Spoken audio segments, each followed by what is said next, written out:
Assalamualaikum warahmatullahi wabarakatuh.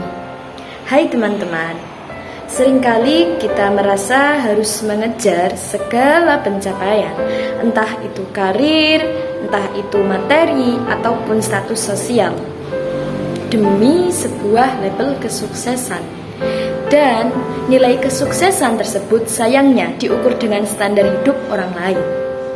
Jika bisa lebih sukses dari orang lain, tentunya akan dianggap lebih terhormat.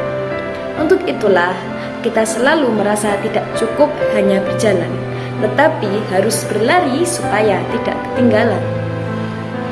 Ketika kita berlari dalam kesibukan untuk memenuhi sejumlah tuntutan, waktu itu terasa jadi lebih cepat. Pagi lebih cepat, malam lebih cepat, dan awal minggu hanya dalam sekejap meluncur ke akhir pekan. Kecepatan yang kita pilih ini nyatanya memang bisa membuat kita mencapai tujuan lebih cepat. Namun, pasti melelahkan ya, jika hidup harus menginjak gas cepat terus-menerus.